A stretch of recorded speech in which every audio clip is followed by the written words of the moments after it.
I'll tell you how we are using lignin and plastic in our construction. So the process of construction is quite simple. First, we have to heat up level to 150 degrees Celsius. After that, we have to cut off the heat supply and we have to add shredded plastic to it. Now, you might think that if we are adding shredded plastic to a hot object, so it might burn the plastic and it will again release the dangerous fumes into the environment. But sir, in our case, that's why we have cut off the heat supply before adding the plastic, so that it doesn't actually burn the plastic, it will just melt it and no dangerous fumes will be released. After the plastic is melted, we have to add heated lignin of approximately 170 degrees Celsius to it.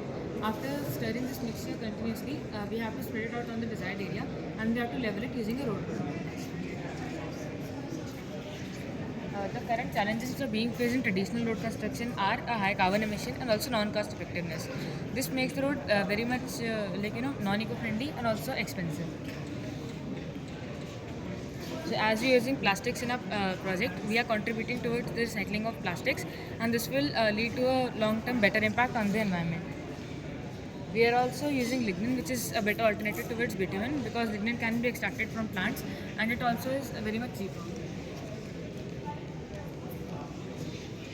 So these roads can be laid out in different areas such as small scale roads, urban areas, highways and even expressways, because they can bear much more wear and tear than the normal roads, and they can also bear heavy loads.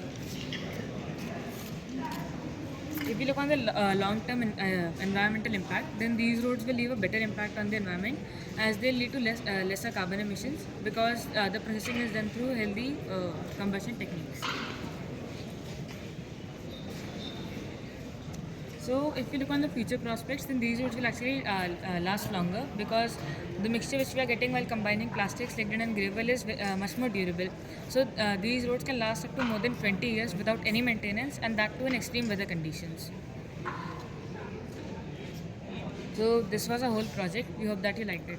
Thank you. Which any countries there which is using this technique apart from Like in India, these techniques are being used in Chennai.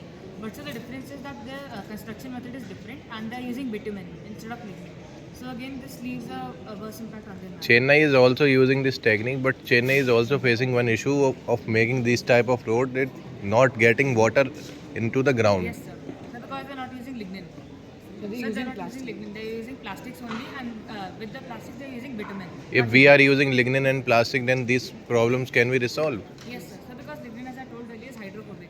This means that water can't do any damage to lignin. Water cannot do any harm thing to that thing, but water will go to the ground level or not if we are preparing that lignin road.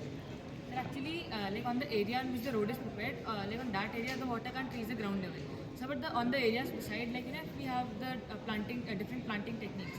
So with the planting techniques, the water will definitely seep into the ground. Okay. Thank you very much.